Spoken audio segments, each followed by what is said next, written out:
that pretty steep decline. I think people are just skidding out right there. Damn, that sucks. Yeah, it was almost like black ice. Yeah. Because I was actually talking to some of my coworkers about this earlier, and I wasn't sure if you had an opinion. If not, then that's fine too. But did you hear, or have you been hearing about the whole J.K. Rowling thing? Yes. Supposedly she's like super anti-trans. Yeah, that's and been going on for this years, and man. that. Yeah, because of the game coming out. Exactly. So with Hogwarts Legacy coming out, people are like trying to boycott and say like anyone that's streaming and like trying to promote the game, I guess they're getting shitted on. I don't know. I wanted to see what it was that made everyone hate her, and I was kind of going through some of the comments and everything. I will say that she's not very apologetic about much. No. So if she says something and puts her foot in her mouth, she kind of just She doubles down. she doubles down and she almost digs herself deeper, and like kind of She makes it does, worse than what it yes. was. Exactly. Also, at the same time, I don't think some of the like most of the stuff actually is as bad as people are making out to be. There were some where I'm just like, okay, yeah, could have done without that.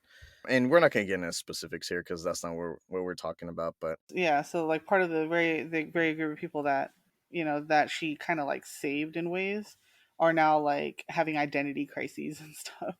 Oh yeah, yeah, because there'll be people who are like, Harry Potter saved my life, and they have like Harry Potter tattoos and stuff like that, and all of a sudden, oh, the very person who created this entire world says that I'm not a person. This is where I think it's kind of annoying, is that people are not able to separate the art from the artist. Like we've talked about this several times in other episodes, but yeah, so people do. The thing is, Harry Potter itself, like the world, is not anti-trans. She might be the author, but people can still have these Harry Potter tattoos and whatnot because it means a lot to them. It helped them through a tough time in their life or whatever the case. Yeah, I'm not gonna lie.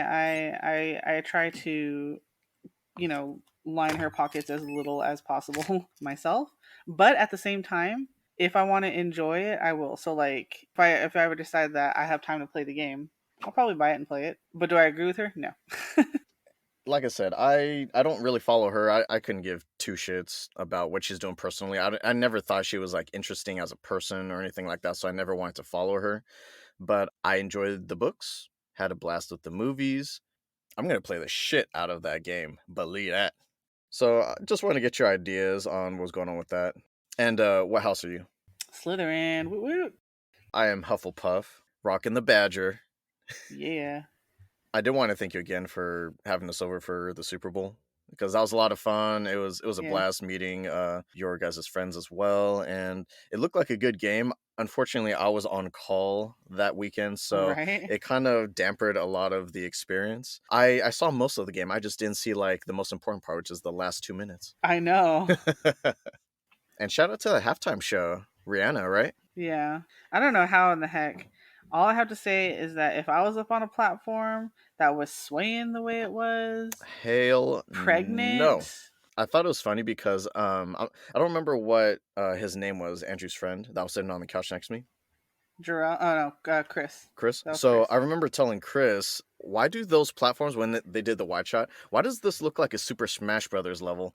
And I saw so many people saying the same thing online. It was hilarious. Yeah, and a lot of people were complaining like, oh, she wasn't moving, she wasn't dancing. I'm like, A, she's pregnant. Yeah. And B, she was up on a platform 1,000,000 feet in the air. I wouldn't be moving either at all. And obviously she was tethered to the thing, but still. I don't know if you could hear that. My mom just turned on the sink. Perfect timing. She's just like, oh, right. Are you guys recording? Let me go ahead and just turn on the garbage disposal. How you doing, everybody? Welcome to Aflixionados podcast, episode 22. My name is Eric, and the other voice occupying your head this time is a proud mother of 3, lab geek, my sister and co-host, Stephanie. That's the true. Thank you to all the listeners out there for joining us. The show is available on Spotify, Apple Podcasts, Google Podcasts, as well as Samsung Podcast, Player FM, and Podchaser. You're just making some of this up. No, these are actually real, believe it or not. I know sometimes because I have like a list of ones that I haven't mentioned yet, so I just kind of go through those. But yeah, some of these I'm just like, I have never heard of these. They're like Apple Podcast, Samsung Podcast, Spotify Podcast, Kellogg Podcast. Let's not forget, we're also on YouTube at Afflixionados Podcast, so go check us out there. If that's a real place, I don't even know what YouTube is. It sounds fake. Right. As always, new episodes drop on the first Saturday of each month, 5 a.m. Pacific. This is a monthly podcast where we primarily talk about films that range from mind-numbing to mind-blowing. Sometimes we also cover TV shows or other forms of media. Of course, we will also be getting into spoilers here, and there will be only the healthiest amount of expletives tossed in. You have been warned. If you ain't ready, then get ready, because in this episode, we will be discussing the epic fantasy sci-fi Cloud Atlas, released in 2012, directed by the Wachowskis and Tom Tykwer. What? I thought we were doing Jupiter Ascending. Oh, hell Just no. kidding. I don't even think I would want to do that one as like a joke episode. Have you seen that one? I have, and I just remember I don't like it. Just wasn't that memorable. Like I didn't hate it, but I didn't love it. But I didn't hate it because I just didn't remember it. There was just something annoying about it. I felt like the story was really convoluted and the characters weren't really that interesting. It was really flashy, but with not a lot of substance, in my opinion. Yeah. And it's definitely one of the weaker ones because we know what the Wachowskis are capable of. And when they came out with that shit, like the trailers look cool, you know, like the Yeah. flashy visuals make for a good trailer. But when I was watching, I'm just like, I don't know what the fuck's going on. I don't care about any of these characters. It's funny because they had some, like Eddie Redmayne, fantastic actor. I'm like, what the fuck is he doing in this movie? And that Channing Tatum. Yeah, I don't mind Channing Tatum or Mila Kunis, but I felt like this was terrible for both of them. This was like their Yeah, worst role. I know. So yeah, back to the topic at hand. The actually good Cloud Atlas. Cloud Atlas. So this is based off of a 2004 novel of the same name, written by David Mitchell. I know that, you know, typically novels, they incorporate a lot more detail, so I kind of wonder what stuff they left out of this movie. I was reading for the first time. I want to say I actually have not read the source material. I haven't read the book. Did you even know that there was a book? I did. Am I interested in reading the book? I'm not actually sure, but Hmm. I did read a synopsis on the book just to see how close it was, and it actually seemed pretty close. Really? Okay. The only major difference is that it didn't jump around as much. It was more contained to like one time frame. It actually went chronologically forward, so it started in the past and worked its way all the way to the far future one, right? Mm-hmm, mm-hmm. So it's kind of like a pyramid. So like it worked its way up to the future and did like part one of the first five stories, did all of the sixth story, and then did part two going backwards in time all the way back to the The past. hell? So it actually showed the what happened in reverse chronological order after complete. So I wonder what made them want to complete the latest timeline in whole and then kind of just work backwards. At first, if I understood it correctly, like each one was learning about the past, so it would tell you a bit of the story.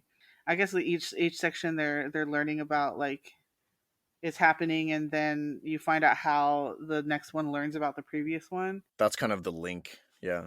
So it's basically the movie. Kind of sort of, except the movie jumps around way more, like back and forth a lot between all of them. That's the thing about Cloud Atlas is that the movie is that it has the multiple plots, you know, the different timelines or not timelines because this is essentially one timeline. It's just happening over a span of many years. I would say it's different timelines. I don't know because it's all linked though, you know. So They are all linked. Um, you assume that the main character is getting reincarnated or whatever based on that birthmark, which I think I'm pretty sure that actually exists in the book. hmm, In the movie, I think they're trying to make everybody like reincarnate. But I mean, the main character is a different actor in each scene, in each section. right. Each time frame, each era has like a different person that focuses on mainly. And that person is a reincarnated person in the book. Like you said, it's 6 different eras and this is an ensemble cast as well. So there's some big names in this movie. And Yeah. I really love this movie because of the fact that they have this ensemble cast and then they just kind of shuffle them every single time. So they play Mhm. drastically different roles. It seems like they had a lot of fun with it too, kind of performing because it's challenging, you know, like the Yeah. character you just played in this era is going to be way different, and they play around with so many different elements. It's cool to kind of like try to pick them out and see like, all right, so Oh who's yeah. who's the main character in this one, who's the villain. That villain was like the main character in the last one, so I like how they just totally flip it. Yeah. And like I was saying with the ensemble cast, I'm gonna just name who's in this movie really quick, but I'm not gonna explain their characters because there's so many freaking characters, and we're just gonna Yeah. name We'll them just as we come across them in each of the eras. So we got Tom Hanks, Halle Berry, Hugh Grant, Hugo Weaving, Susan Sarandon, Keith David, Ben Whishaw, Jim Sturgis, Duna Bai, and more, you know, that aren't listed here. But yeah, there's so many people in this movie, and I feel like they all do a fantastic job, honestly. yes, they do. I agree. Due to the fact that the cast members have so many varying roles, I think it would just be less confusing and easier for the listeners to follow if we just cover the eras as a whole instead of jump around, because Yeah, chronologically. the way it's edited is that it kind of like progresses each era at the same time, you know, and it kind of Mhm. completes them around the same time. Yeah, so it jumps around a lot and it's kind of confused. Like the first time you watch it, I think the first time I watched it, we saw it in the theater with dad, didn't we? I think so. Yeah, he looked like he was super into it. It was super confusing the first time, but I was into it. And so I watched it again and I caught a lot more, you know. Hmm. And I've seen this movie so many times. I want to say a good 8 times at least. Oh, damn. You chose to do this movie for this episode. So, what made you actually want to pick this movie? Where I think we were trying not to do like a comedy or comic book movie again, right? Or something like that. Because we've done too many of those So we were recently. trying to yeah, we were trying to do something serious and I was like, "You know what? This is a movie that I really like."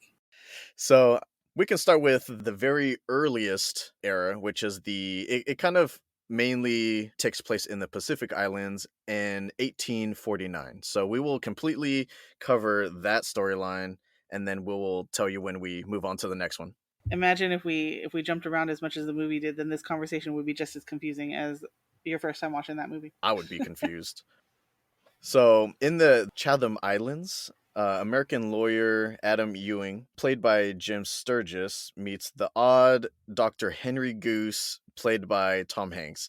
Man, this guy is a fucking creeper. Like, He there's just is. He's super something creepy. uncomfortable about him, you know, the way he looks and the fact that he's digging for teeth at this beach so that way he can like sell them.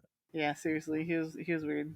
And obviously Tom Hanks playing him, he does a great job. Great job, yeah. And this is funny too because this is the first time we're seeing Tom Hanks in the movie, and he's he's kind of like already, you know, like an uncomfortable person to talk to and interact with. So Hmm. you don't really expect that from Tom Hanks because he, you know, he's usually kind of like that likable character, but I bet this is a fun role for him to play.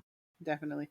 You know what? I think they're all fun roles for him, and I read that he was the biggest proponent of this movie. Oh really? So he was the one that was really pushing for it? Yes, because funding got pulled for it at some point, and he was like, "We're not doing the movie. We're not doing the movie." He's as soon as they okayed, doing it, he was like, "Okay, I'm on a plane. I'm coming right now," kind of thing.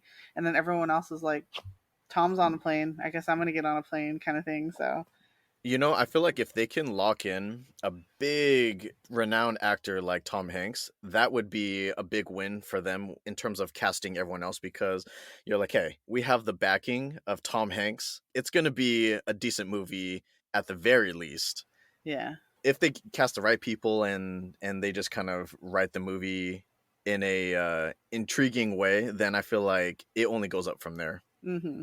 Well, I mean, I feel like the writing has to be good too, because you can cast good people, but if the writing sucks, Right. Yeah, and that's all saying. Like the writing's important too. So Dr. Henry Goose, if you're confused as to why he was digging up teeth, sacrifices were always being done at this beach, and so there's a lot of bones and bodies that were left. but why just the teeth? I'm thinking like is was there Oh, something maybe he was looking for like fillings or something exactly, to. yeah, like gold fillings or something. So I think Yeah. he was finding those and he was just like pocketing them. But it's just like imagine having like a pocket of just like nothing but teeth. Right.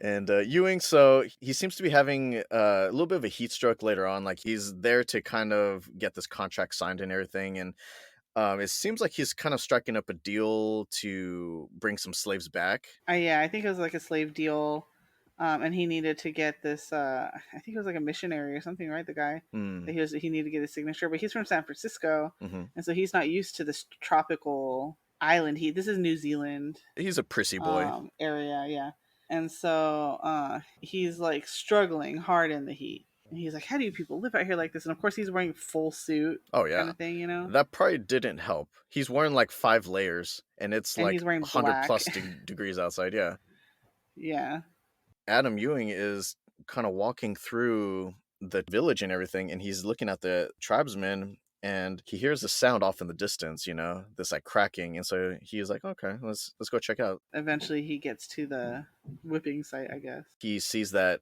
one of the slaves is being whipped at the post, and he seems kind of horrified by by the Yeah. image of it. Like he's just like, I what feel the like it heck? would be a horrifying thing to have to see in real life, to be honest. So I kind of don't blame him. Especially someone that has never been in that situation before. Hmm. And so I don't think he quite understood how the whole concept of slaves even works, because it's like Hmm. you're straight up forcing these people to work for you against their will. They don't have a choice. To him, he's probably just like, oh yeah, we're just hiring them, but he's kind of seeing the other side of it. Yeah. I mean, I'm sure he logically knows what's going on, but like he doesn't. Yeah, I don't think he quite knew how the meat was made, I guess you could say. Yeah. Yeah. But yeah, he makes eye contact with the guy that's being whipped, and then he eventually just collapses from the heat stroke in the dirt, and everyone's all Hmm. concerned for him. And he wakes up shortly after. I think they brought him back to like a bed, and Dr. Goose is there, and he tells him that he has some sort of parasitic worm or some shit, and Hmm. he needs to take this like treatment. So it's like a series of doses, some sort of elixir, right? We don't know what Hmm. the hell this elixir is, but it seems like he had it either readily available or he like concocted it, on the I think he was spot. making it because he's like staring it right there, you know. Yeah, I don't know if that like activates it or if he's like giving it the illusion of like activating Hmm. it, but yeah, he's kind of giving it to him in like a little dropper in his mouth. So yeah, he's taking this treatment, and it's supposed to help him get rid of that parasitic worm. Eventually, him and the doctor, Adam Ewing and Dr. Dr. Goose. Goose, they start selling back. They take the ship and they're returning back to America. Yeah, he's actually put what isn't in the cargo hold or whatever because they're afraid that the worm is contagious. Which I mean, I guess it kind of worked out better for him because there Ewing discovers a stowaway. So Yeah. that stowaway was that slave that he made eye contact with at the whipping post. So his name is Atua. I think that's Uh how you huh. pronounce it. Played by David Gyasi. And he actually pleads for Ewing to help him and kind of keep his presence on the ship secret because, if he's found out about, they'll just toss his ass over or Yeah, kill him. But exactly. either way, he's going to die because they're in the middle of the ocean. And he asks him like, "Why were you getting whipped?" And he explains that he has been on the seas since he was 10, and so he's, I don't know, too much of a wild spirit to be a slave, and he can't follow the rules. Yeah, so what that translates to them is that he's a troublemaker Yeah. and he needs to be taught a lesson, put in his place. But also at the same time, what that tells the audience is that he's a skilled sailor. He's experienced, and so he's not Yeah. afraid of working on a ship. I don't know how long it was before they discovered him. Like, I don't know if maybe he was hiding in a different part of the ship, and then No, he eventually, he actually asked him. He asked Adam to um kind of plead his case, convince him that he could earn his keep. But he ends up telling the captain, of course, and so they haul him on deck. yeah, this is a pretty awesome scene. It has like the suspense. The captain makes it seem like he's like, okay, yeah, Like, oh yeah, show us what you can do, kind of thing. we'll give him a fair chance. And so he's just like, yeah, if you're an experienced sailor like Ewing said, then go ahead and show it to us. Like, go ahead and draw the sail or whatever he told him to do. And so he starts doing his thing, and he's actually he's already impressive right out the gate. He's like climbing up the post really quickly, and Just with a rope around the pole, and the captain, he already planned in his mind, like, either way, was just whatever gonna shoot him. he does, Yeah. we're gonna kill him. So he's telling his guy to get the rifle ready, and Ewing sees this, so he deflects the shot, Like he points the gun away just as he tries to shoot him, and it was cool because the whole time, obviously, Atua is oblivious to this because he's just like trying to like haul ass and get shit done. And Yeah, yeah, he comes down and he gets the job done and impresses everyone. So that was pretty awesome to see. it was really awesome. I would even say it looked like he was probably better at the job than everyone else on the ship. That's what I was gonna say. Yeah, so he was like, "All right, we'll keep him on board." And since he was able to become a regular member of the crew, he's the one who starts taking care of Adam as he gets worse and worse. Ewing has been taking the elixir and he doesn't But he's seem to be getting getting worse. better. Yeah. Something's off. Like, obviously, something's not right here. The medicine just wasn't as good back then, so or not. Around this time, we start to see ulterior motives as Dr. Goose is treating Ewing. At one point, he removes the waistcoat and he like cuts off like little jewels from the buttons. Yeah, the buttons from the waistcoat. And so, like, the buttons, I'm just like, why would they have jewels on them anyway? But I I guess, don't know if you it's noticed, but fancy. I'm pretty sure that that button on the waistcoat becomes the necklace in the very last, the far future one. The necklace that Zachary I wears. wasn't sure if it was the same jewel, but I feel like it was definitely made to look like the same thing. So I don't know if like him cutting it off eventually leads to like the people later in the story, but it definitely looked like it was the same color and everything. I think it was supposed to be. I definitely think it was supposed to be. Okay. Dr. Goose is, everyone still thinks that he's just treating Adam, but eventually Dr. Goose is about to administer the killing dose or whatever, and he basically starts confessing like a typical Villain. Disney villain. And I don't know if Altua just hears him or something, but he basically bursts in. I think he stumbles in. He's trying to check on Adam and then he's just like, "Wait, what the fuck is going on here?" Oh, yeah, that's true. I don't know. Maybe if he wouldn't have resisted, if he was just like, oh, this is. Oh, I think he was like, oh, this is this night. He's getting worse, and this night is gonna determine whether he lives or dies. And Mm. Altu is like, oh, I'll sit by him then. And that's when Doctor Goose is like, no, he said he doesn't want you near him, and this and that, and he like shoves him out and locks the door. And that's when Altu is like, Yeah, no, something's off. something's up, And Goose is getting, yeah, he's getting more impatient and he's getting aggressive, more yeah, aggressive and more rude and his true side is starting to come out, it's starting to be revealed. yeah. He bursts his way back in and fights Dr. Goose and I guess realizes what's going on. And thankfully, he's winning and then he starts losing. Comparing their physiques, I feel like Otto should have whooped that ass. Right? Somehow Dr. Goose gets the upper hand and is about to choke Altua out. Adam manages to muster up the last snippet of his strength and lifts up his entire chest, which is indeed filled with gold.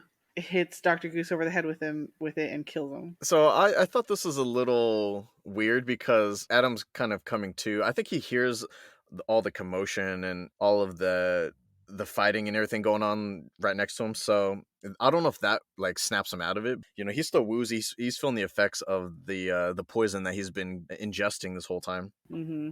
Those chests looked heavy as hell, and it was full of gold. How the hell are you gonna lift that over your head? When you're that weak or already. I could see if maybe he grabbed some sort of like pipe or like a rod or something and just like smacked him in the head, knocked him out, or even like stabbed him in the back of the head. Something. Yeah. But I don't know. He managed. He Yeah, managed. a It was a little little far far fetched. fetched. I like this part where Altua he makes him drink a bunch of seawater to flush him out, and I was hmm just like, man, that's rough.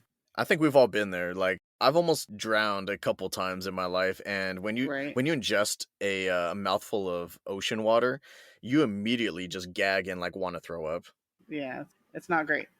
But Altua helps him. Helps him. He's still kind of weak, even when he's getting better at this point. But he's still kind of weak. Like he still helps him to his house, and where he reunites Back in San Francisco. with his wife Tilda and in San Francisco, and decides to burn that contract He's kind of seeing that this whole slave system is pretty sad.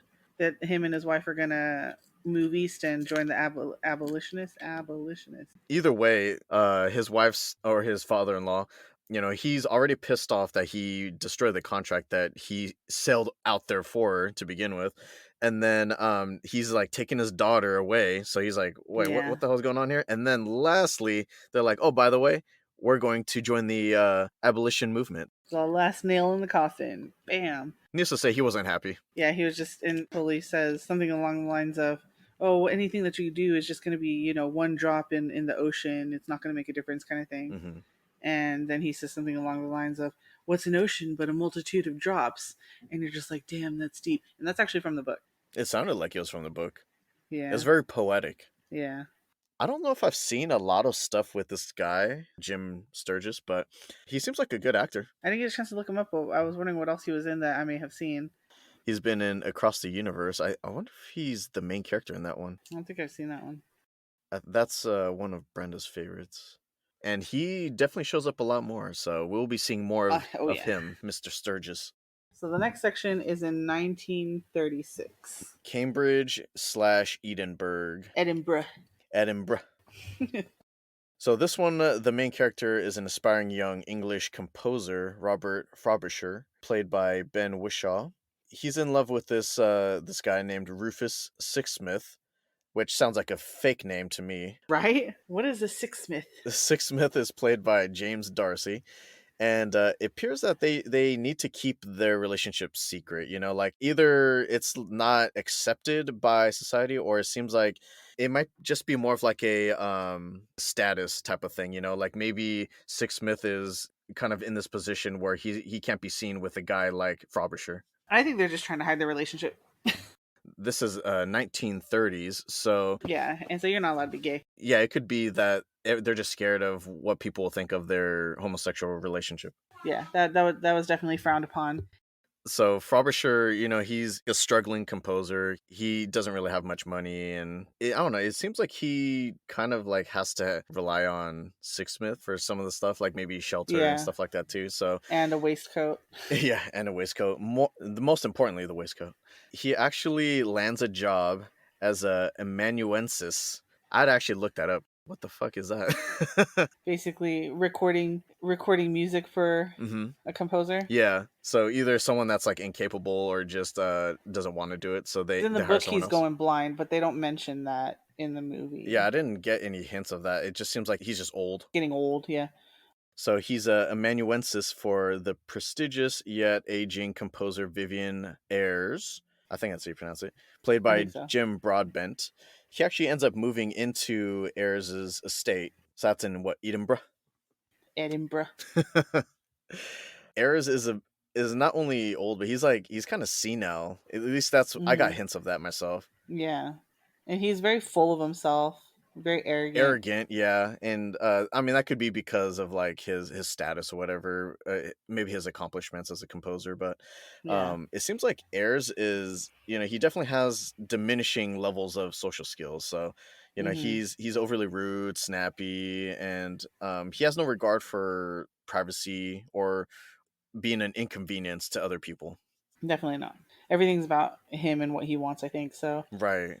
as soon as he decide, I mean, because he's just gonna dismiss Frobisher, but as soon as he decides that he's competent, he's like, okay, I can use you. He makes it, he doesn't hide the fact that he's just using him.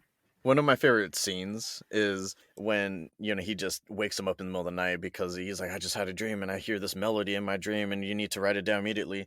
And so he's trying to like sing it for him and explain it for him.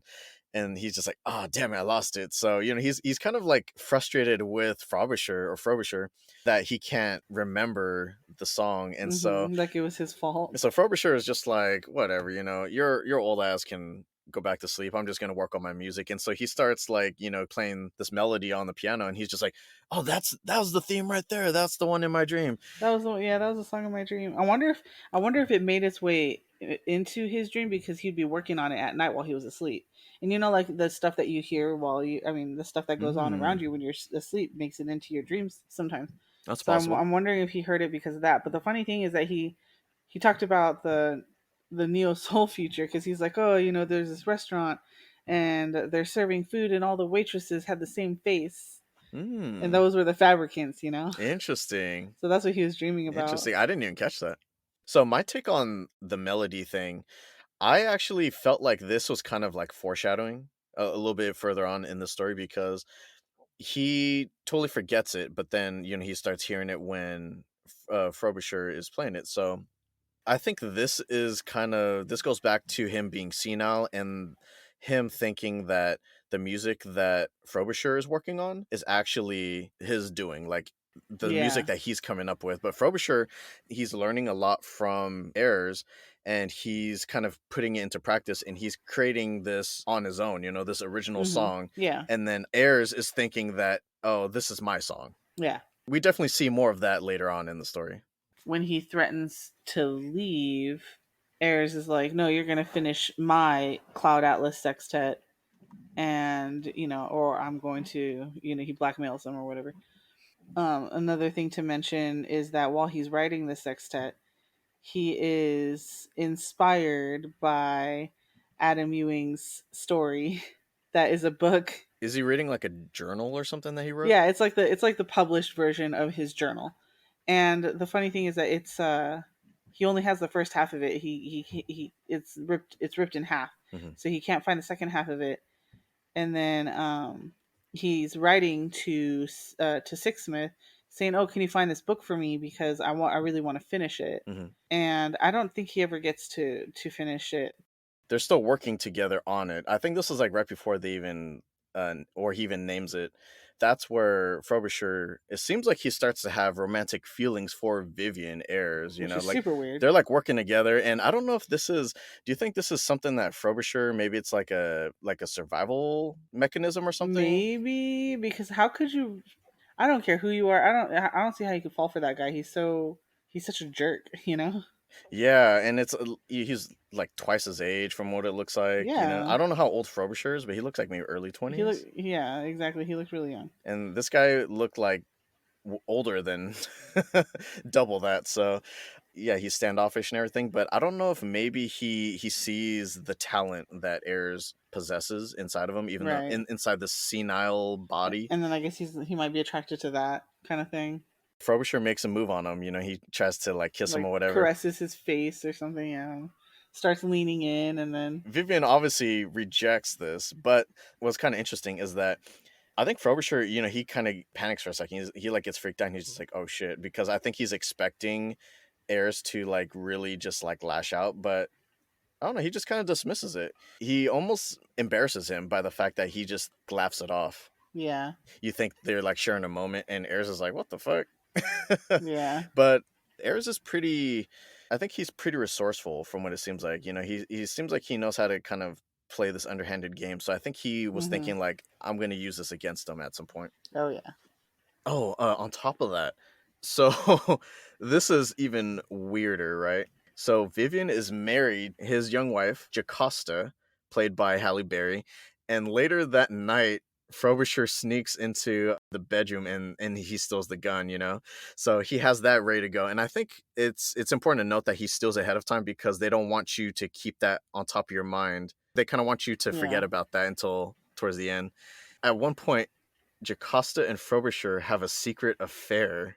I was just like, what the fuck is going on in this house? Seriously. It's actually even more convoluted in the book because there's a Jocasta and Vivian have a daughter, and he Oh, has an affair. In the book, he has an affair with Jocasta and the daughter, what the and he hell? actually falls. He's bi, Okay. and so he falls in love with the daughter in the book.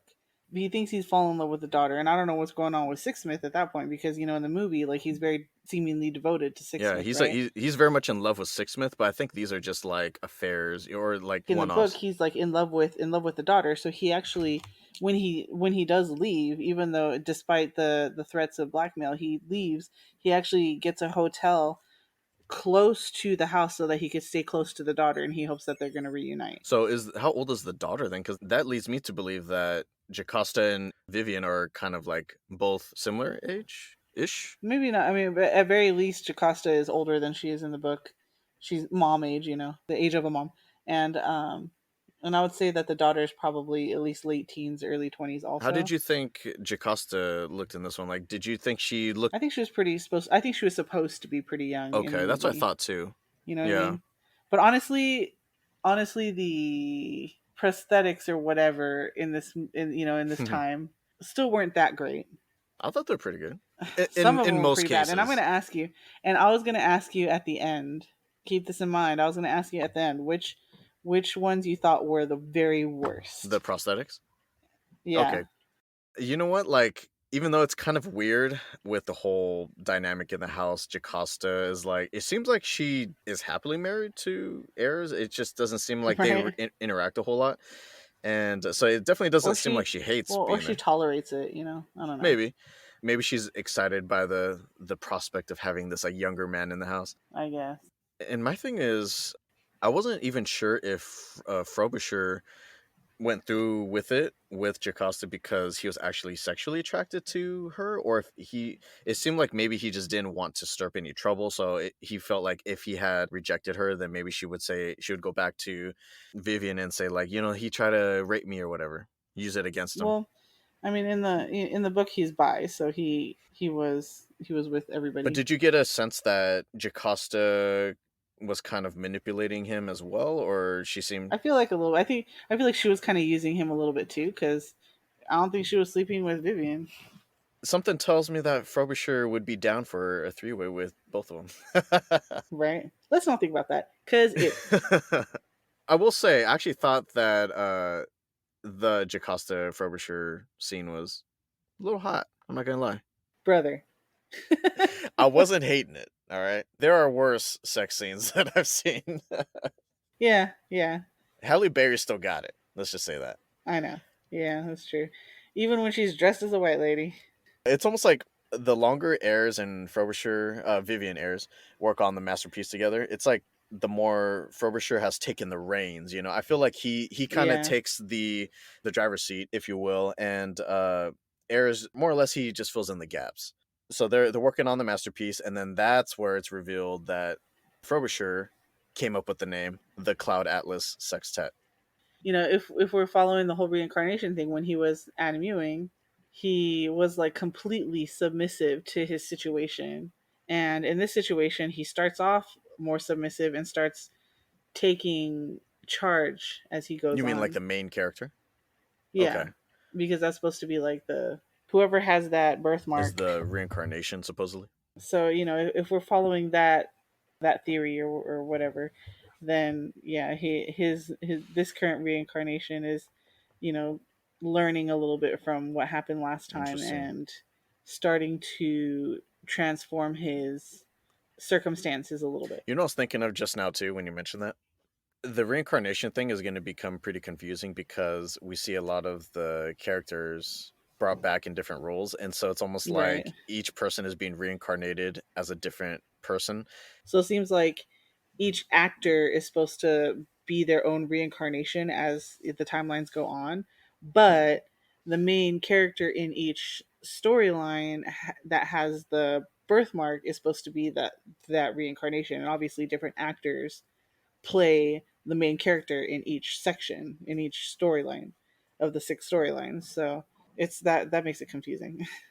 I mean, the things that they play around with, the Wachowskis and Tykwer, is that not only are they doing gender bends, but they're doing like race bends as well. Yeah, important, interesting to note. I think how much, yeah, how much gender and race bending goes on. I guess you have people. You don't have any blackface going on, which is good, but you have plenty of like yellow face and you know people playing. Everyone plays a white person at some point. I want to say if they're not already white, There are some points that I'm definitely going to mention that I have some thoughts about. So that'll be fun right? to get into. Oh, another thing that I found out is that Tickber actually took like directed certain timelines, and the Wachowskis he directed three of them, and then the Wachowskis directed the other Oh, three. interesting. I Okay. can't remember which three. I'd have to look it up, but yeah, that kind of puts a different view on things too. It's not like they all did it together, but they were. I mean, they were all very aware of what they were trying to accomplish. So, Sure. Yeah, like they discussed it ahead of time. but anyway, go back to Cloud Atlas. Yes. They fight over the Cloud Atlas sextet because I think shortly after Frobisher names it and Ayers is like, oh, okay, yeah, that's a good name for it. And then Frobisher is trying to claim ownership of it. even though they've kind of been working on it together, but it's mainly been Frobisher, and Ayers is like, no, this is mine. If anything, I was gonna give you some credit for it, but no, fuck that. This is entirely mine now. And so they fight over it, Douche. and that Yeah. pistol that he stole out of that nightstand comes into play now. Well, this is after he like blackmails him and stuff and threatens. Vivian walks in at some point. He's like packing his shit up, and he's like, "I'm leaving anyway. I don't care what you're gonna say." And then he grabs the piece off the bed, and it's like, "Well, I'm keeping this then," kind of thing. And that's when the gun comes out. He pops one into his belly, and he survives. By the way, if you didn't catch that. Oh, did he? Yeah, later you find out like that he's recovering and like that he names Frobisher as his he's like on a newspaper and stuff and it's like composer recovering from blah blah blah. And not to mention, so during this time, like during his stay and like him working on the sextet, he is continuously writing to Sixsmith, so they are staying in touch. While he's having a secret affair with Jocasta and all that stuff. He's, something tells me he forgot to mention that in the letters. Right. Obviously, shooting Ayers in the stomach is going to have some terrible ramifications for Frobisher, so he flees. He gets the hell out of there, and but I think he understands that his time is limited. Whether someone's going to come kill him or if he's going to get locked up, and he's not going to be able to finish it. So he just becomes obsessed with finishing the sextet at all costs. Like this is his passion and this is his life's work, and he needs to make sure he gets this Yeah. done, which he actually accomplishes. Yes, he does. But it takes a long time. I get the sense that it took like a good couple months for him to finish this thing.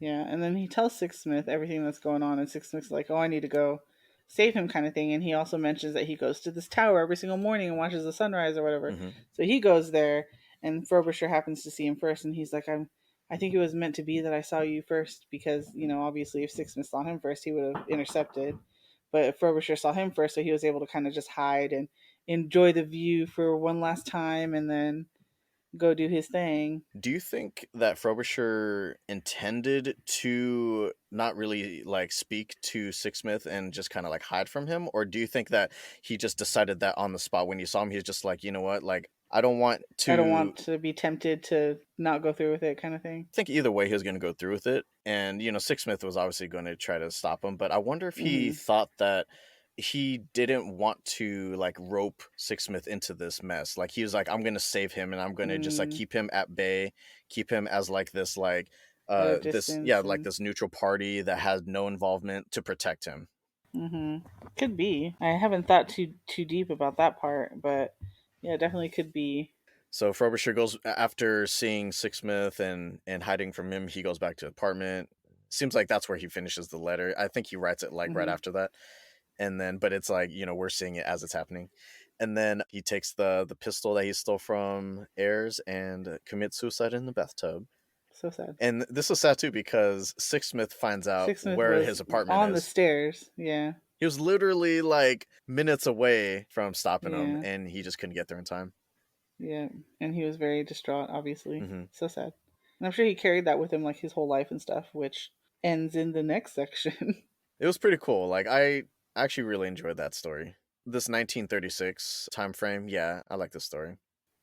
The next section, San Francisco, 1973. which the interesting thing is that this section was written as like a murder mystery kind of thing, and then the next section, which was comedic in the movie, was actually written comedically in the book also. So like they had different styles in the book as well as in the movie. Yeah, it's like each time frame is a different genre, and that's actually Yeah, pretty cool yeah. because this one, San Francisco, this one felt like noir type of crime thriller. To me, kind of felt like yeah, like it felt like a 70s. I don't know. It just had that 70s feel to it. You know what I Oh mean? yeah, Like all the bell bottoms and stuff. I don't know. But yeah, we have this journalist Louisa Ray. And like I mentioned, every section they always find out about the past somehow. So the way hmm she ends up finding about the past section is through Frobisher's letters that she finds on Sixsmith. later on. Yeah. So that's how that happens. And then you have Sixsmith, played by James Darcy still, but he's older, so he has like all the old makeup on. And I think they've definitely improved Not the like best. prosthetics nowadays. Yeah, so it wasn't that great. I like the fact that it's still practical effects because if it's nowadays, Yeah, they that's would have true. just like done a deep fake. CGI. Yeah, I know. Also, I think this is cool because I think this is the only time the same exact character actively carries over into a different era. Yeah, yeah. So Six Smith actually transcended into this story from the last And story. the funny thing is, like, if we're following the whole reincarnation thing, he knew Frobisher, and then Frobisher would have been the one that's reincarnated into Louisa, and so he met the same person and reunited with the same person for one reason or the other Do we twice. know already that she has the birthmark? Like, do we see it that early on? I don't. I'm not sure. I don't remember exactly when. I mean, this movie jumps around so much, but So this one, yeah, Louisa Ray, played by Halle Berry, she's back, and then Rufus Sixsmith, again played by James Darcy. They actually meet in an elevator, so that it's going down, and then the elevator loses power, and so they're just kind of sitting there for a while. It seems like they're there for like maybe over an at hour. least a couple hours, yeah. Yeah, And I think if they weren't trapped together, they wouldn't have gotten to talking. But he finds out that she's a journalist, and she finds out that he has some information that might be interesting to a journalist. does Sixsmith work at the nuclear reactor or? Yeah, Okay, yeah. that's what I thought too. So yeah, he works at the nuclear reactor that's ran by Lloyd Hooks, played by Hugh Grant. Hmm. Obviously, if you're going to tell a journalist like, "Hey, there's some crazy shit going on at this place," the journalist is going to go check it out. I mean, Yeah, that's their nature.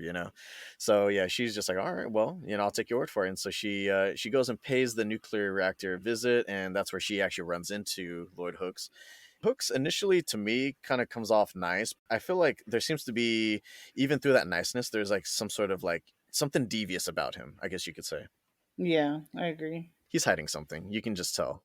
And this is where she also meets a scientist there, right? The charming scientist Isaac Sachs, played by Tom Hanks. She gets caught snooping by Isaac Sachs, played by Tom Hanks. But whose office was she snooping? I forgot the name on I it. don't know whose office. I actually didn't catch that. Was it his? It wasn't his, right?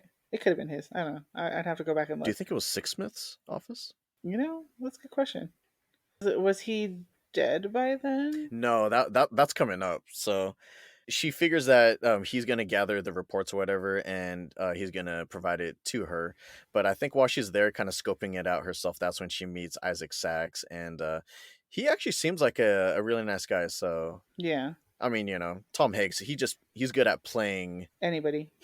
More often than not, I feel like he's just has a natural ability at playing protagonists. Yeah, that's true. Also, the two seem to hit it off pretty quickly. Yeah, I think that would have been a like they would have ended up going on a date or something like that. But and then he mentioned that he was like falling in love with her and stuff when he was on the plane. Mm. But then that got blown up. Yeah, even though they had only met like that one time, it seemed like they had some chemistry, and Yeah, that's where he warms up to her, and then he hints that I think he also backs up Sixsmith's conspiracy that like yeah, there's like something crazy going on here. definitely. I think that's when she fully locks in like all right, yeah, I'm gonna figure out what this is. I'm gonna dig this up. Unfortunately for Sixsmith, before he can hand over the proof of the conspiracy, the little report that he had, he is assassinated by Hook's hitman, Bill Smoke, played by Hugo Weaving. And this guy's fucking creepy. He sure is. Hugo Weaving just the way Tom Hanks does protagonist well, Hugo Weaving does creepy well. He does like antagonist really well. Yeah, he does antagonist really well. You know who Bill Smoke reminds me of? Have you seen the Grand Budapest Hotel? Yes, I So do you have. remember that like creepy who is it, Willem Dafoe? I was gonna say Willem Dafoe also does antagonist. He does Dafoe very well. Yeah, so after Sixsmith is assassinated, Louisa finds out that Frobisher actually had some letters that were sent to That Sixsmith. Sixsmith had Frobisher's letters. Yeah. She reads those letters, and And that's I the think that's link, right? the only purpose of that really of her taking the letters is that that's how she finds out about the previous section. Hmm. Yeah, a lot of these, I don't know if they necessarily have like a major impact. I think it's just cool to see what the link is, like what carries over. Yeah, yeah. And I guess what's also kind of weird about the letters is she finds out about the Cloud Atlas sextet, and then so she goes to the record store and she actually finds it. What that shows is that it actually did get published. So Sixsmith actually took the work and got it Yeah. published, and then gave Frobisher credit for it. So I thought that was pretty cool. That kind of tied up loose ends for that. And the fact that she had never heard it before, but she recognized it Mm, because she is reincarnated Frobisher. Duh. crazy. But what's also sad about this is that she still doesn't have the report. So how's she going to get the report? Well, Sax is going to provide a copy of Sixsmith's report to Louisa now, or he's going to attempt to. Because isn't she leaving that place when she gets run off the bridge?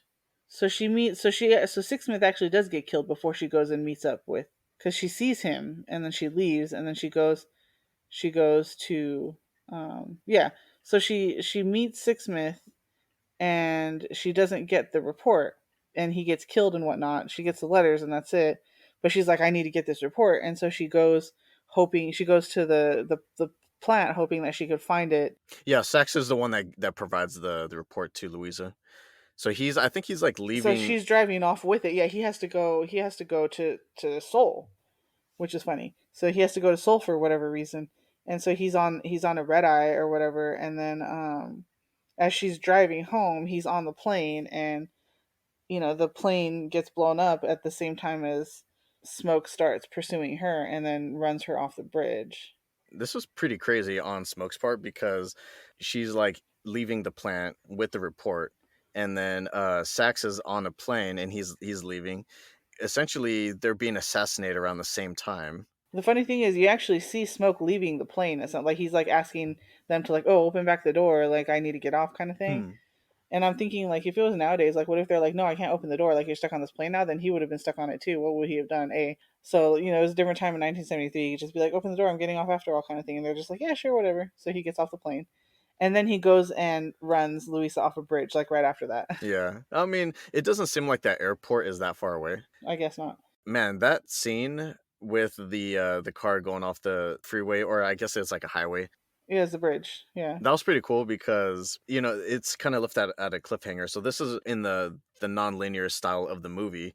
It cuts away, and you're just like, oh shit, did yeah, she die? Like, is she gonna get out of there? yeah, which is So nuts. that suspense is there. Oh yeah, definitely. It does a definitely good job of that. Luckily, she is able to survive. Yeah, she ends up like walking home. She runs into Lloyd Hooks's head of security, Joe Napier, back at her place. He was in the military with her dad, who was also a journalist, And let's also give him credit. That's played by Keith David, the legendary Keith David.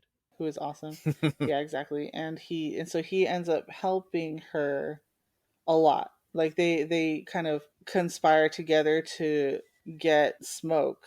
I don't know if their intention is to actually kill him or just to injure him bad Mm. enough where he couldn't chase him anymore or what. But they end up in a chase together. Yeah, they kind of set a trap, but he gets Yeah, away, and yeah, and Smoke ends up chasing them. Carjacks somebody and kills them to carjack them, just to like and then run right starts into him. chasing him around. Yeah, and then that's when they run into the building where a factory run by Mexican immigrants or whatever it's supposed to be. Yeah, I'm not gonna lie. I think this part of the movie, it was kind of a blur for me because I thought it was a little boring. So I don't think we need to go like beat by beat. It's supposed to be like this suspenseful ass chase, but you're like, They set the trap, and then like he just goes like right down the street, and then like they didn't see him go down the street to steal that car to like drive right back up the street. right.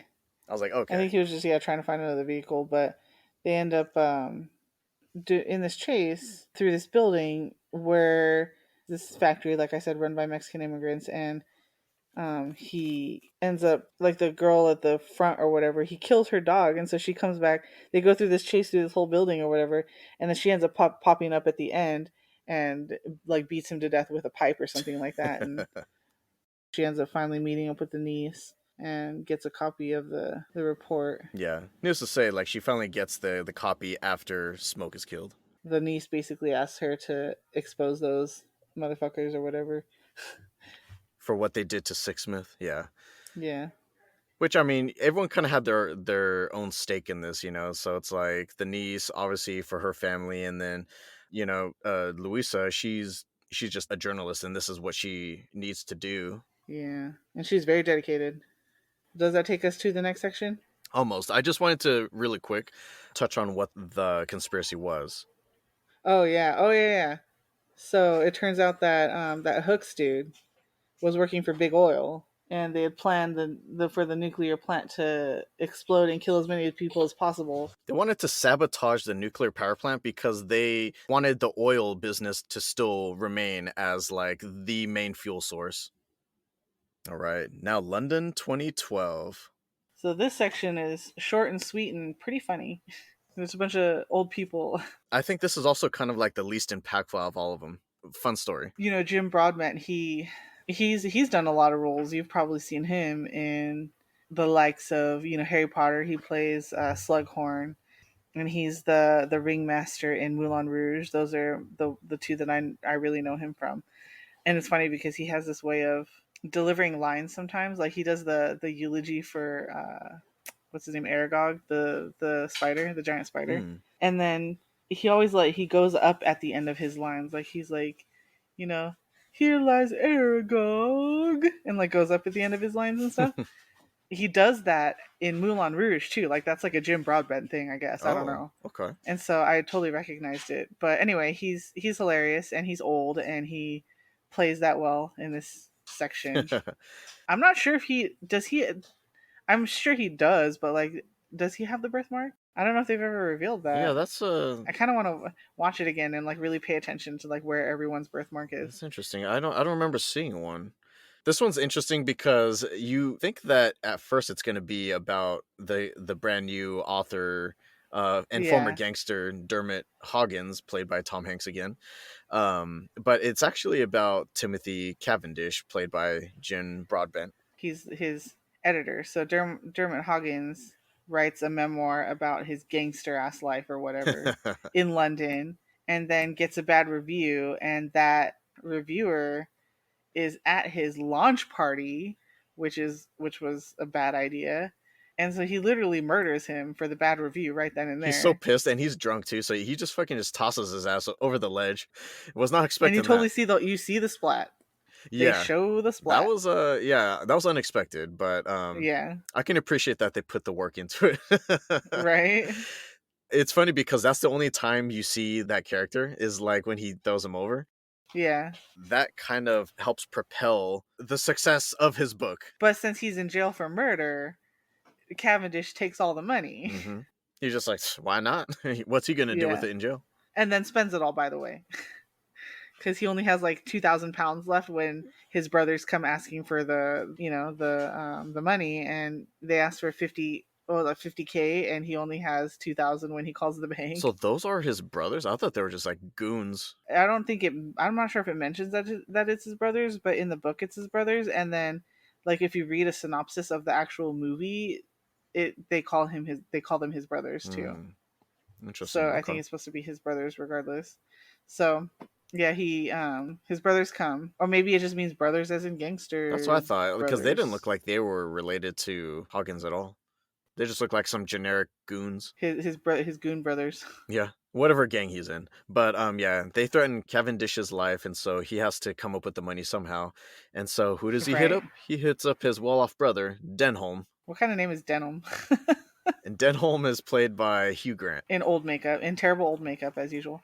I actually can't tell if Denholm is supposed to be his older brother or younger brother Right. because they're both old. Probably, I would say younger, but at first he's just like, piss off or whatever, like I'm not gonna help you. Hmm. And then I don't know if he comes up with it right then and there, but he decides to get a little revenge on Cavendish for having an affair with his wife. And he's like, okay, fine, I'll help you, but you need to go hide in the meantime.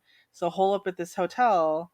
I'll set it up for you. Just, I'll just go there and hide, and I'll contact you soon, kind of thing. Yeah, called the Aurora House, right? Yeah. So he goes. Well, he takes the train. He's like trying to head up there as fast as possible, and he actually reads the manuscript based on Luisa's story from the previous Yeah. era. So that's pretty cool. Her story is being turned into mystery novels. Yeah. So he gets there, and then he thinks he's just checking into the hotel, but it turns out he's literally signing his life away. Dude, this is like messed up, but at the same time, Cavendish, I didn't really feel sorry for him. Like he was kind of a piece of shit. Right. And it was so funny, like the way he reacts when he finds out he's stuck there. Because he straight up signs himself into this like nursing home where all outside contact is prohibited. So he's Yeah, basically like he's locking himself up in this prison. yeah. And they lock the doors at night and stuff. He tries to get out a couple times, which is hilarious and does not work at all. And there's this crazy giant nurse named Nurse Noakes, who's played by, Hugo Weaving. yeah, Hugo Weaving. Let me just say, dude, Hugo Weaving makes a terrifying nurse. Right. Dude, she is like It fucking was scary. so bad. Very, very what's that damn movie called? Mrs. Doubtfire. Oh, you think so? Like, he didn't make the best woman kind of thing. Hugo Weaving as this nurse. This character reminded me of the nun, the shame from Game of Oh, Thrones. that's funny. Fucking Hugo Weaving though, awesome antagonist. Yeah. And so eventually Cavendish meets up with a few of his other Aurora housemates, I guess, Hmm. and they come up with this great escape plan, which includes calling one of the residents' son, convincing him that his mother is dying. So they show up with a car, and then they steal the car. These four old people. This isn't going smoothly, by the way. No, and then they escape barely. They couldn't even figure out how to turn the car on. Yeah, because it was a push start and they're all old. So they find the key and they're like, "This isn't the key. How do we do this? Yeah. She's like, well, that button says start. Just push that. What's that button do?" And then they finally drive off and then they stop at a pub to celebrate their escape or whatever, but it's not even that far Yeah, it's away. like it's still in town. Get caught, and they're able to convince the all the bar Drunk folk to fanatics there at the local bar. Yeah. to to Rally with them. yeah, and then they're able to escape. The ending of this was kind of rushed though, because early on, he stops by his old crushes or his old previous love's house, and he's like, oh, she still lives there, but then he ends up leaving to the Aurora house after that. Yeah, So he actually rekindles his relationship with the old flame that was mentioned earlier. yeah. And then he's writing his experience into a film Yeah, script. it's like a screenplay about like all that craziness that happened, like the whole business that his brother basically forced him into. You know what's weird about this though? Hmm. Those people are still going to be looking for their money. That wasn't resolved. Yeah, that's true. He just escaped. I guess, I don't know. I guess he disappeared to his old girlfriend's house, and it's not like they're gonna know that he rekindled that flame after all those years and whatnot. So I mean, gangsters find a way. that's where they show his birthmark, is in the flashback where he's in bed with the old flame. Oh, okay. So he does have the birthmark. It's on his ass cheek too, I think so. like Frobisher. Yeah, I think so. Well, where was it on? It wasn't on his, because it was on Louisa's shoulder. I thought it was on Frobisher's ass cheek because he's like in bed with Six You might Smith. be right. Yeah, yeah. I'm pretty sure they showed it on Cavendish when he was young. You wouldn't want to see that birthmark on Cavendish as his old self. No, definitely not. Yeah, I don't want to see old Cavendish's birthmark. So now we move on to Neo Soul 2144. So we finally go into the future on this one. Yeah, So this is yeah. where it gets a little sci-fi, right? I like it. I love cyberpunk type stuff. Yeah. So this is Neo Soul, which obviously is, and they actually explain a little bit later on that the original Soul was kind of flooded due to I'm assuming rising tides from Like global global warming or warming or something. whatever. Yeah, Hmm. and so they kind of built on top of all that, and that became Neo Soul. The main protagonist, we follow Sonmi 451, played by Duna Bay or Bai. She has a number because, yeah, she is a fabricant. I almost said replicant, which would be incorrect because that is another movie. Yep, Blade Runner, y'all. A fabricant is a like a humanoid clone of a person. So yeah, I guess they are indentured as a server for like this exclusive club So, looking thing. yeah, we're basically back to slaves. And I think it's just a food chain. It's just like a fast food chain kind of thing, Is like it a really? restaurant chain. Yeah, it's called Papa Song. Yeah, it's just a restaurant chain, and so they just have these. They just buy these cheap clones for wait staff for their restaurant I chain. wonder if it was mainly like a brothel, but like you could also go there just to eat. I think it's implied that they're also that some of them might also be sex workers. Like not all of them, because Sanmi 451 was pretty surprised to find out about it all. Yeah. I think they keep them all pretty uneducated, right? Like they're just they don't really communicate and they just stay in their little individual Yeah, pods and and actually in the book, their sustenance, the soap, mhm, they actually use that. Like they put something in the soap to keep them kind in of line. dumb, Okay. like to keep them kind of I ignorant. think that's kind of implied here too, because that's like the only thing that they eat is like the soap drink, and then they just Yeah, sleep, and then that's it. once a day. Yeah, Hmm. which is weird. I actually wondered though, because you only ever see. I mean, they only ever show, one of her fellow fabricants like having sex with their kind of keeper. Yeah, like owner or whatever. Yeah, their Yeah, boss. I don't know if he is just there to like keep them in line or Well, I something, mean, but he has the keys to the place, so he can just pop in if he wants to have a quickie. yeah, that's true. Some of them start becoming a little self-aware, and she has a friend that kind of enlightens her to the idea of rebellion and shows her the clip from Cavendish's movie. A full length movie that is made based off of Cavendish's, I guess the screenplay. This is like a reenactment almost, like a dramatization of his life. And then he says that whole I will not be subject to criminal abuse or whatever. My question is though, how did she, the friend, start becoming self-aware, do you think? Did they Maybe she explain that? had another friend that showed her. No, they didn't explain that. It has to start somewhere, right? So who was the first one to like open their eyes, if you will? Yeah, we never find that out. Could have been another replicant. See, I said replicant now. Another fabricant that became self-aware, but then ended up getting retired before they actually went anywhere, which is after 12 years, I believe. They end up going to a place called Exaltation, which is supposed to be in the book. It's actually like a vacation resort in Honolulu. Oh, really? Okay. Yeah. You know what that's like? That is like The Island. Do you remember The Island, the movie? Oh yeah, yeah, yeah, yeah.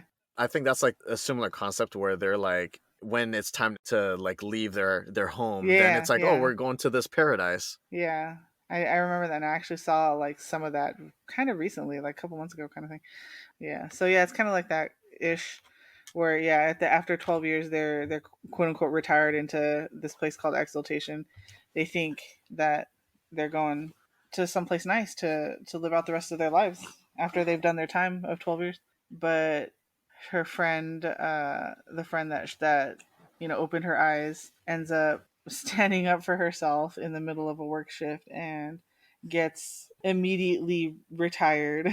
You can see like gradually like she's like learning more and more from her friend because she's just like, okay, so you wake up when you're not supposed to. Okay, that's interesting. Oh, you're watching videos. We're not supposed to be watching movies. That's crazy. Yeah. Because she's naive and it's purposely kept that way, so she's like her eyes are starting to gradually open up. Hmm. And at one point she wakes up from her pod. Obviously her friend was already killed off, like she was retired, so she's like huh, and she wakes up and she meets a very non-Asian looking commander, Heiju Chang. None of the non-Asian people that are in this section look Asian. He's played by Jim Sturgis, who is a straight up white guy. And then they have a what was it? What's his name? That plays the Napier, Keith David. Keith David, yeah. Yeah, and they make him Asian too. So I heard that there was a lot of controversy surrounding the non-Asian cast members being given prosthetic eyelids to make them look Asian. Oh my god. I mean, like how we are saying before, this whole movie toys with the gender bending and race bending. So Yeah, I don't think this was done with any racist intent. obviously. They were very careful not to do any blackface in this movie though. I just have to mention that. Hmm. Which is, obviously a huge no-no, like no matter what. Except for in Tropic Thunder, apparently. So I know that like they look weird, but how did you feel about the non-Asian characters playing Asian people? I didn't think it was as weird as Dunabai playing, a freckled, redheaded white chick in the first section. Hmm. See, I actually didn't think that was weird. The interesting thing to me was that I thought that she looked pretty good if she wasn't moving her face. And I also didn't even think that Halle Berry being white was all that weird. I think it just made her look like an exotic, like white person. It was interesting. I think it was just the makeup or the prosthetics or something were just a little off Yeah. for everybody, not just just like anytime they they did it. So yeah, Commander Haiju Chang, he is this dashing young fighter that is tasked with protecting Sonmi at all costs. Because for whatever reason they see something in her. But we will find that I out still don't later. really understand like how they chose her, or maybe they saw that she was slowly starting to kind of open her eyes to how like she was starting to become more open to alternative ideas, and Hmm. then decided to use her for their rebellion or whatever. But like otherwise, I'm not really 100% sure exactly how they chose her specifically. You can't really tell how people are gonna take this news. You know, it's like the Matrix when they're being woken up, and it's like some of them will remain good, some of them turn evil. You know, and Yeah, you just can't really tell. So I wonder if they had tried with a couple of them, and so they tried with the friend, and maybe that's why maybe. she was able Hmm. to start waking up, and they start educating her. But maybe she was too much of a hothead, and so they wanted someone that was like intelligent and that would actually listen to them and follow their instructions. Hmm. Oh, this character, I just really quick, this dashing young fighter that's tasked to protect like this like kind of naive female character. This actually reminds me of Mila Kunis and Channing Tatum's characters from Jupiter Ascending. That's funny. I guess I can see that. Yeah. It's almost like they took this concept and they're like, let's just expand on this for our next movie. So yeah, so then they kind of slowly start showing her, what the world has to offer, more information. And What'd you think of the apartment? does everybody just live in a cement box with like screens on the walls? Like I don't know. Haven't you seen cyberpunk renditions and ideas? Like they're all pretty depressing. Like you live in this I busy, know. bustling city, but your living quarters are pretty like Fifth Element. Your living quarters are pretty sad, and it's overcrowded. Like you live in these cities, and you're in these towers that are like hundreds of floors up, and everyone is in these tiny rooms. That's like the future that everyone always kind of predicts to happen. Pretty standard, I guess, just living in a cement box and having a really good hollow walls. Yeah, I mean, with those walls, it looks way easier to live in. I guess, yeah. I mean, if I wonder if it would look that real, like in real life. You know what I mean? Mm. Because I imagine it probably was good technology and it looked really real. Hmm. That's true. I mean, TVs I think are gonna continue to get more advanced in monitors and stuff, and they can That's true. probably look like super crisp, even like really up close. Yeah, that's true. But then they obviously like they fed her all kinds of information, let her find out about the world and see the entire Cavendish movie.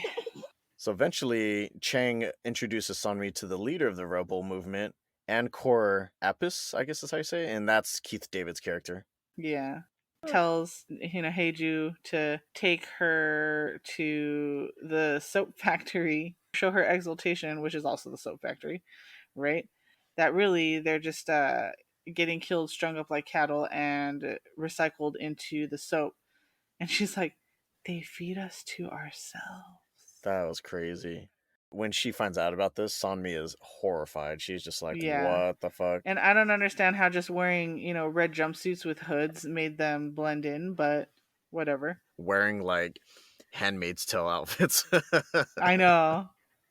Sonmi and Cheng are actually discovered and have to make a run for it. And this was pretty exhilarating. I feel like the funny thing is that because like with in the 70s they went through that chase and that's supposed to be like suspenseful and exhilarating and you're like, oh, it's kind of boring. This is the part where it gets a little bit boring for me because then they're just running and there's guns and they're running and there's guns and she gets captured and then they escape again and there's more guns. And the part with the whole when they go into the dam thing was cool, and he like blows up the dam tunnel so the water's all rushing in and they have to get Mm. into their little hole before the water rushes on them. That was kind of fun. It's like a highway that goes underground or under the water. Yeah. Yeah, that was pretty cool. What was kind of like dramatic about this part? Chang looks like he dies. Like he straight up falls from that little Yeah. bridge thing, and like you're like, oh well, sucks for him. He's gone. And she thinks he's dead, but then she's getting transported and one of the guards ends up being him, and he fights off the rest of the guards and they escape. Chang's just fucking. He's doing what he can, and he keeps fighting them off. And this did feel a lot like a Matrix movie, though. This is like the Wachowskis' bread and butter right here. So I would not be Right. surprised if they took care of this Neo Soul section. They called it Neo Soul. Hmm, that'd be funny if they actually mentioned Neo in some way. I know, huh? Once they break out again, they're staging their last stand. Oh, you actually said that in your notes. Last stand. You don't actually read my notes? I do, but I don't memorize them. Okay, and then Sanmi is making her public broadcast, which becomes I don't know I don't know if it's like a manifesto or something, Sort of, yeah. but it ends up becoming the sacred text in the next section. And then she gets recaptured, and everybody else gets killed defending the place, and then she gets recaptured, and an archivist records her story before she is. I guess she recounts the whole thing to him, right? Yeah, And so that's pretty cool because like the archivist, his job is to basically just like remember everything. archive. Yeah. Yeah, He's like literally just like recording everything for history's sake. yeah, Her whole story is going to live on as like a stored document or whatever, or like stored file. But needless to say, Sonmi is executed, and but before she leaves, she did mention that it's kind of like, was it worth it? And she said, well, if she can at least reach one person with her story, then it was worth it. And he's like, how do you know if it'll reach anyone? And she said, I already did. So yeah. she was referring to the archivist because it seemed like he was like really engulfed in her story. I was just assuming that she meant anybody. There'd be somebody who was gonna hear her story and be moved by it or convinced by it or whatever. Well, I guess we can move on to the next and last section, which is the Big Island of Hawaii. And I think this is actually my favorite section. This takes place, in quotes, 106 winters after the fall, but I guess that's technically around 2321. Yeah, But obviously, in this time, they don't really have any way to measure exact years, so they just like, oh, this is roughly 106 winters after the fall. uh-huh. Or maybe the prescients like keep time a little bit better. Maybe, yeah. They actually have the technology. Yes, it's interesting because they went into a very futuristic, very technological future. And then I don't know if you've ever heard that quote where it's like, oh, World War II was fought with guns and stuff, but World War III will be fought with. Oh, I don't know what World War III will be fought with, but World War IV will be fought with sticks or something like that. Oh, Which is damn. basically saying like once World War III happens, We're like done. yeah, we're done. And so this is kind of what that reminded me of because obviously like they went right past all the futuristic stuff and went right back into a primitive lifestyle, and some more primitive than others. We did reach that futuristic moment, but it's like at some point you all the advanced technology just came to a head and it all just destroyed itself. Yeah, exactly. And so you have this fairly primitive tribe and an even more primitive tribe, cannibalistic primitive Kona tribe on top of that. It's unfortunate because this is kind of like a Mad Max type of setting where Yeah, anyone that is militaristic and has access to weapons and stuff, and they basically just have less compassion for people, the strongest survive, and they're usually the ones that right. kind of end up thriving. Yeah. Yeah, so you have these two tribes on the big island of Hawaii. And the thing that was the most interesting to me is that the language even went past, I mean, I guess English has been kind of deteriorating for a long time now, but there's slang and more slang and eventually deteriorates into the language that you hear in the movie. Say no more, fam. Oh god, shut up. And then even the names like Zachary is obviously a name we know, but it's just like missing vowels. A lot of the language is just missing vowels here and there, Uh-huh. adding apostrophes here and there. Yeah, I actually kind of liked it. It was like a weird, like, I mean, it's like a newer language that they made up for the movie or whatever, but it's like a hybrid of like a lot of different dialects. It seems like. Yeah, like pigeon and stuff. But it's interesting to me because it sounds like a whole different language, and yet we can understand it all. Hmm. Like you get the gist of what they're After the saying. first couple times, yeah. Watching it this past time that I watched it for this, I had the captions on and stuff, and it made it a little bit easier, but I could understand everything they were saying and get where it came from too, if that makes sense. And so I liked that about it. Another interesting thing to me is you have the prescience, which I guess is what's left over from like the super futuristic, civilization, Right. and they're dying off because they're affected by some plague, which is one of the reasons why Halle Berry's character Marinum is there. So let's get into some of the characters a bit then. So like the main character for this one is Zachary, played by Tom Right. Hanks. And he lives a simple life as a goat herder, and he actually we see that he's haunted by the guilt of letting his brother-in-law die in front of him. And his nephew. This is crazy too because we're also introduced to old Georgie, played by Hugo Weaving, which is some fucking imaginary devil on his shoulder alter ego character. Yeah, but I think he's actually supposed to be the devil, because I think they mention old Georgie some other time too in reference to the devil, and so he's, Hmm. yeah, like the devil on his shoulder, but like literally the devil. But it seems like Zachary's the only one that really like talks about him or like can see Yeah. him, right? Oh yeah, I think he kind of imagines him out of that guilt. It's like his, his bad conscience. Manifestation of it, yeah. The Yeah, embodiment of Zachary's negative thoughts. yeah, exactly. It's interesting because he kind of reminds me of, I don't know, like a Creole kind of New Orleansy. Sort of, huh? Some sort of like Cajun flair to him. Yeah, like with the hat and the clothes. I don't know, something about that. I could see that. This isn't the first time that the Prescients have come down. Like the Yeah, ship comes down, they're like, "Oh, look, they're back," type of thing. yeah. It's time to trade. Hmm. They It's kind of get trading time. excited to see him, and I think Yeah, that the tribes people they're always intrigued by the Prescients. Like they always want to learn more about them. yeah. And the Marinims seem to be the only one that comes on land. Like the ship stays out in the ocean or whatever. Marinim comes on land, and obviously she's tasked to like learn about them or whatever, but she's not allowed to interfere with them, which is made evident. Everyone else is excited to see Prescience, but Zachary doesn't seem to like Marinim very much He initially. doesn't trust her. I feel like he thinks of her as like a spy or some sort of threat to his people. Mm-hmm.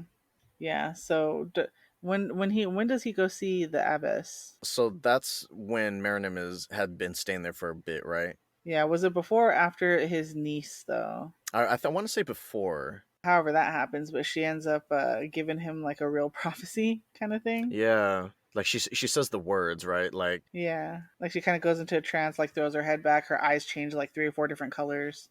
Says the few lines that she says, something about, something that tells him to, hide below or whatever when the Kona tribes come, so they hide under the bridge. dude. Also, a shout out to the Kona chief played by Hugh Grant, Hugh Grant. I could not tell that was him for like the longest time, right? and this is the furthest he has ever played from like the rest of his characters. Like you would Yeah, never picture Hugh Grant being in a role like this because you're like this like savage, like badass looking tribesman. He was fucking terrifying. yeah, he really was. This was like some apocalypto shit going on. Seriously, and I didn't even realize it was him until I was looking into it today, Yeah. and I was, holy crap. With Marinim, her getting to like be on the island, like learn about the people and study up on them, that was more of like a front because she has like this like mission that she's trying to accomplish, and so she actually reveals that to Zachary. The reason why I'm like really here with you guys is because I need someone to take me up to the top of this mountain so she Hmm. can send off this SOS to some To off-world humans, I off-world guess, colonies, yeah, because yeah, her people are dying from this plague. yeah. And Zachary's like, nah, sounds like a personal problem. Until the niece gets stung or bit, whatever happens to her. Yeah, some sort of like poisonous fish or something like that, and she gets stung by that, and her, she's gonna die within a day basically. Zachary's like, please, I know you can heal her, I know you can save her. Like she's gonna die for sure if you don't. If you save her life, I'll take you up the mountain. And so she does it. And she does it sneakily. And I think this is where Zachary and Marinim actually start to almost become friends. They start trusting each other. And because this Yeah. is a long trek up the mountain, this isn't just some like 10-minute hike. Like it seems like they have to hike for a few days. Yeah, and especially after, they're climbing the rock, and she's like, we need the rope so I can catch you if you fall or whatever. And then he ends up having to catch her, and old Georgie's trying to tell him to drop the rope, and then he remembers the prophecy, part of the prophecy that told him, when your hands are bleeding, don't drop that rope. Old Georgie is freaking it's so awesome how they do it because they're on the side of the cliff and like Georgie's like walking up like horizontally, like up to him. Right. And he just comes in, That's he great. pops in from like different angles. You never know where he's gonna Yeah. show up. And they eventually make it up to that communication tower or station at the top, and Zachary, he starts to notice more Sanmi imagery up there. Yeah, and then he learns a little bit more about her history. He actually gets to see her recording a little bit and stuff like that, and he's like, "Oh, that's on me," and Which was the recording from Neo Soul. here's the sacred text coming out of her actual mouth. And then of course old Georgie's there, like she's lying. She's just trying to manipulate you, Marinum and tells him the true. yeah, she tells him the true, and old Georgie gets super racist. This is where like the tension comes in because Zachary begins to have almost like a existential crisis, Yeah, and Georgie is like trying to convince him to kill Marinum because she's spreading the lies or whatever, and it's all sacrilege. But Zachary is luckily able to overcome the urge, and yeah, they both make it back down the mountain. yeah. After successfully sending that SOS, Unfortunately for them, when they make it back down, the village is just like destroyed. demolished. Yeah, it's been ransacked by the Kona tribe. So I guess in some ways they left at the perfect time, but also at the worst time. Yeah, and he finds his sister, and she's raped and killed. The niece is still alive. She's hiding, right? And the niece is hiding. And then we get to the last part of the prophecy where, it says something about like the leaders sleep in, don't slit his throat, and he can't help himself, and he slits that throat. So what's crazy is that it doesn't really affect the prophecy, though, huh?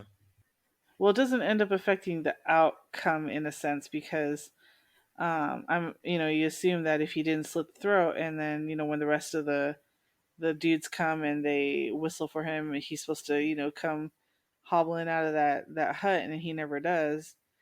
And so they catch on and start chasing Zachary and Catkin. So that would have happened either way. Well, I think if the chief, if the guy would, I think he's a chief. If the chief would have come out when they whistle for him, then they would have just ridden off together, and that would have been it. And they could have just hid. Zachary and Catkin could have just hid, and then So it would have been easier for them. Okay. exactly. But since he doesn't come out, and they find him dead, and then they catch Zachary and Catkin and chase them around and stuff, and then obviously he gets that giant scratch on his face, that giant That was scratch, crazy, right? giant cut. Because it came full circle. Like he was gonna kill Yeah, Zachary the exact same way the brother-in-law was killed at the beginning. yeah. Yeah, that was wild. But yeah, I mean Marinum comes through.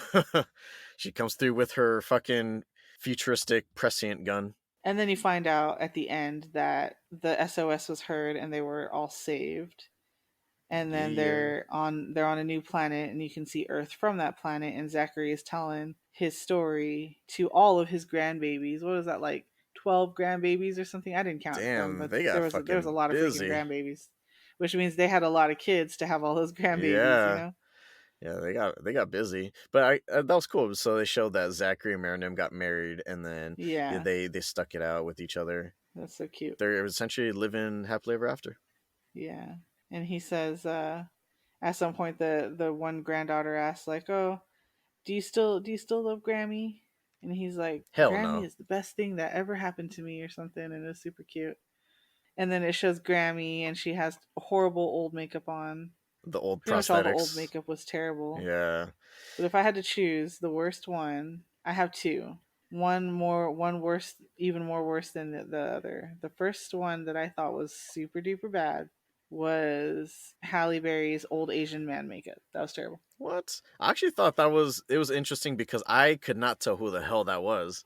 Yeah, but it was still bad. That's true. You couldn't tell, but it was still bad. It wasn't until later that I looked it up. Yeah.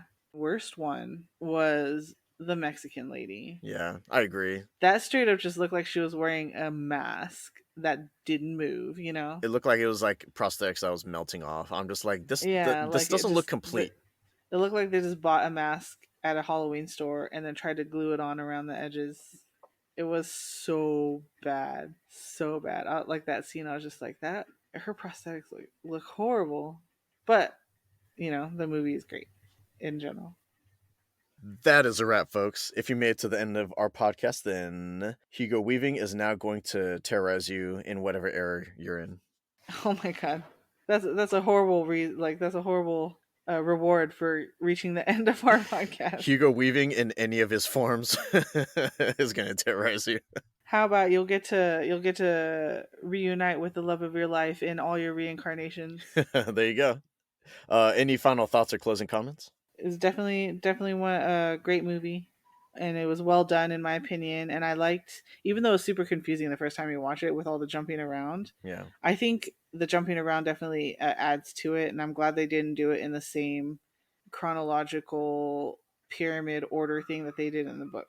I think it's more dramatic with the going the non-linear editing. I can also appreciate like really good editing as well because it takes Yeah, more that's work to true. do it this way, but I think it tells a more compelling story. And they all come to a climax at once and Yeah, exactly. resolve at once, and And you know what? All jokes aside, Hugo Weaving is a fantastic actor and always seems to make just compelling villains no matter what. that's true. And Tom Hanks, man, I really like the fact that all of the eras, they're just almost like entirely different. Like this is almost like an anthology that was fused into itself. yeah. It was really cool. And I think you wouldn't be able to tell that the stories are supposed to be connected to each other somehow if there wasn't like the birthmark. Hmm. So, did you have any favorite eras at all?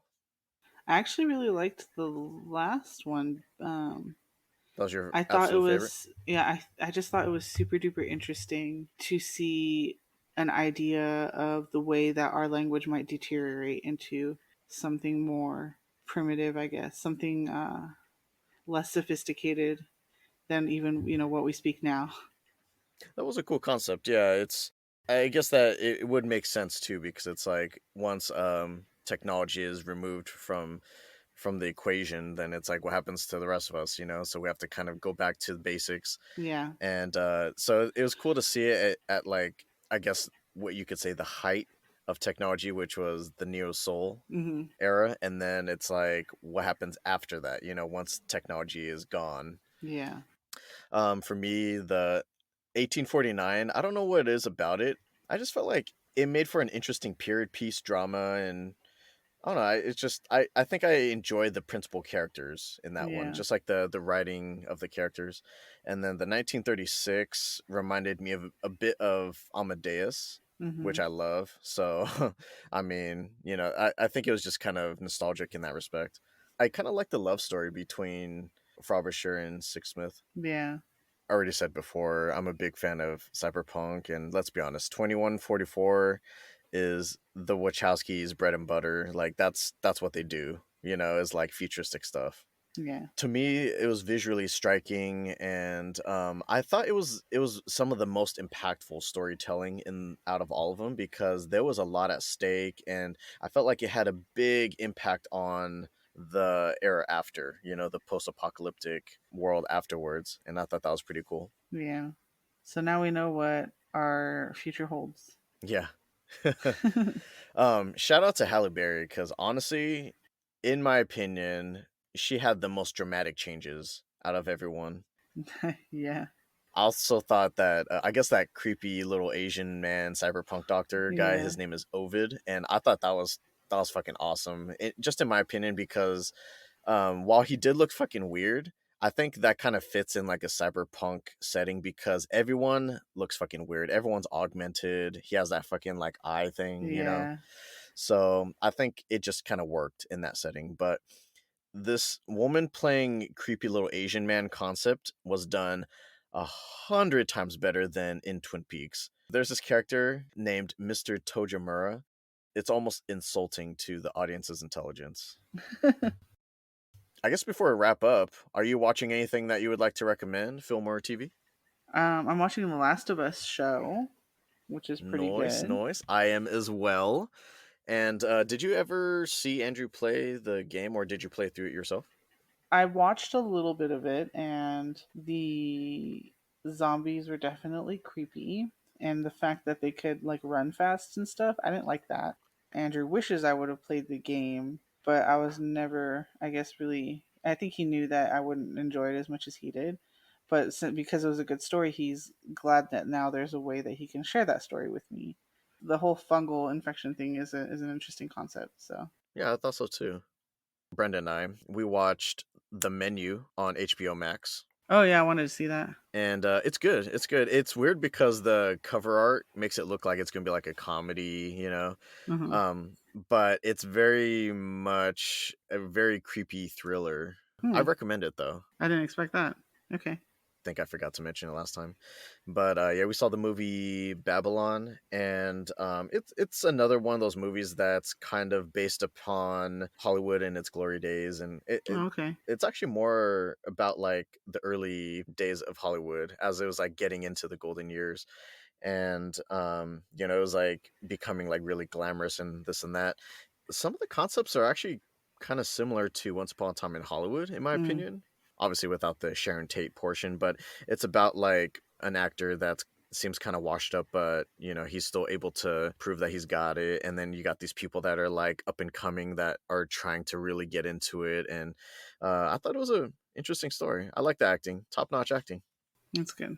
And then one of my all time favorite movies, Brenda and I recently saw Titanic, the 25th anniversary The edition 3D. in Yeah, 3D. that's awesome. And man, I've been wanting to watch Titanic in theaters for a long time, but I felt like it was never coming back. This was before they just decided to keep bringing old movies You back. never saw it in the theater originally? No, because I back Dang. then I was not in the mindset to like a movie like that. Yeah, I know. I was in what, like grade school I know. And I when the saw movie came out. I think I saw it in the theater 3 times. I think a lot of people saw it multiple times. Not 8-year-old you. Best performing movies of all time. I was definitely into other movies early on, but as my taste changed, Yeah. I eventually got around to seeing it. And we had the 2 VHS box set and everything. Right. That was always annoying, having to get up and eject the I movie so we know. can pop in part 2. Getting it cut in half. We ended up actually seeing the new Avatar, and we specifically found a theater that was running it in a high frame rate. Oh, cool. So it's not Yeah. all of them. No, it specifically has to say that it's in high frame rate. So we found one that was nearby, and we went and saw it, and we enjoyed it. Very nice.